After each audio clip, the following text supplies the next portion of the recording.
Ouais, je dis, hein? Pas venir faire mon courir là, non? Bah, là, pas le grave, oui. Chérie, tu vas m'enseigner une vie, hein? Depuis qu'on aime pas oublier.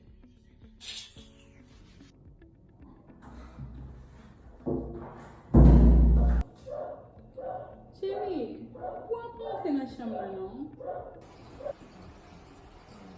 Moi, j'aime pas malheureux qui c'est non même.